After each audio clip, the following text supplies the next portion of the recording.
Hello students, we are discussing the chapter 2, that is matter around us pure, and we have already discussed the elements and compounds. Now the third is mixtures.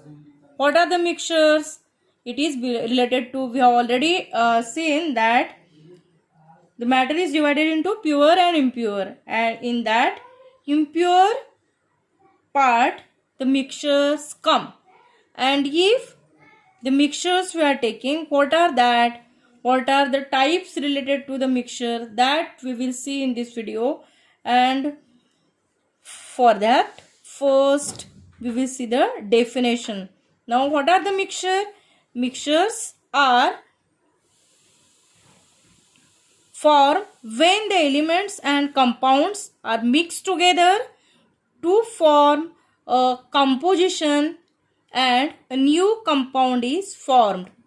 Mixtures are those in which the elements and compounds are mixed with each other in any composition. It is important, in any composition. Why I am stressing this? Because it is a differentiating factor between the compound and mixture. In the compound, what was there? In the compound, we have discussed a fixed composition, but in the mixture, it is not compulsory that composition should be fixed. For example, if you see tea, we are making tea by using sugar, tea powder, and water and milk. It is not compulsory that it take the amount of sugar this much, take the amount of tea this much, and add the amount of milk this much. According to us, we are adding this composition and making tea. Okay, this is a good example of mixture. In this example, what we are using? We are using a proportion according to us, according to our wish, and therefore tea is a good example of mixture. Tea is a good example of mixture. Now there are different types of mixture. For example, if you are making salt and sugar solution, if you are adding salt or sugar in water, it is a one type of mixture. If you are adding oil and water and mixing it and making a different type of compound, at that time again it is called as mixture. And therefore, if these are the different mixtures we found, we must know what are the types related to the mixture. For that, you can do one activity. This activity we if we have to do at home, that is, take water and add sugar in that. What it will do? What it will see? That sugar is mixing with water, right? Sugar is mixing with water and gives us a one phase, and gives us a one phase. That is, in the water, if sugar or salt is added, it gives us a homogeneous mixture. It gives us a homogeneous mixture. Means we will find a sugar or salt solution clear. That is, if you are adding salt or sugar in water, it gives us a uniform mixing of salt and sugar, and therefore it is also called as homogeneous mixture as well as homogeneous solution. What? Solution. Now, why the definition of solution comes? Because we adding solute and solvent and making a solution. Now what is solute? Now what is solvent? That we should know first. In the solution, the content we are using is solute and solvent. For example, we have taken here salt in water. What it means?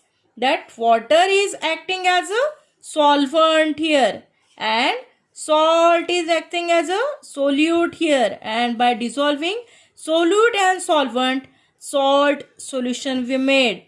Again, if you have taken sugar, if we'll add sugar in water, then what will be the solution of it? It will be the solution of sugar, that is sugar solution.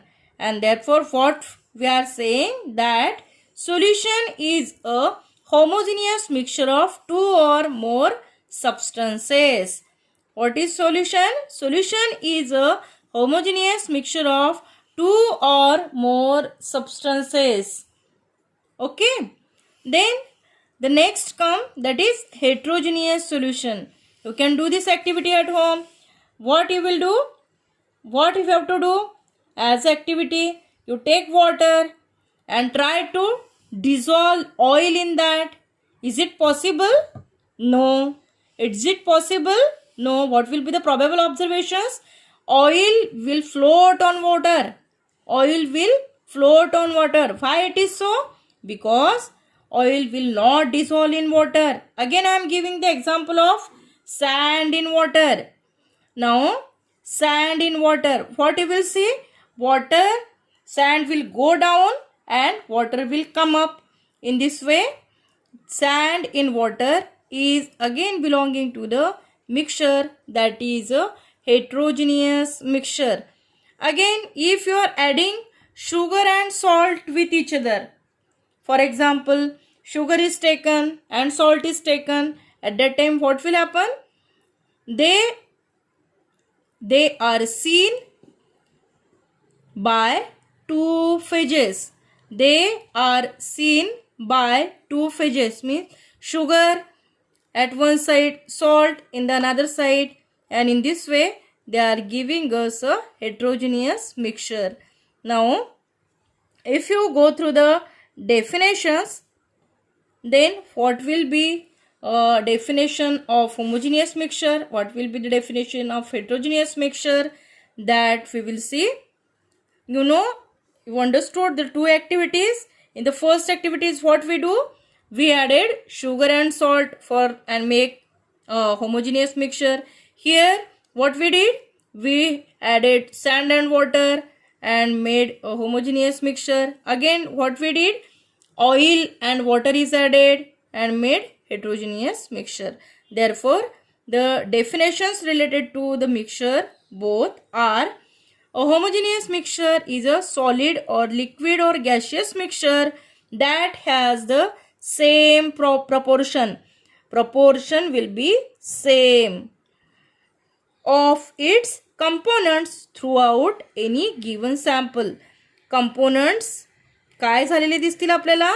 Throughout the mixture आपल्याला dissolve झालेले दिसतील. Throughout आपल्याला एकच phase दिसून येणार.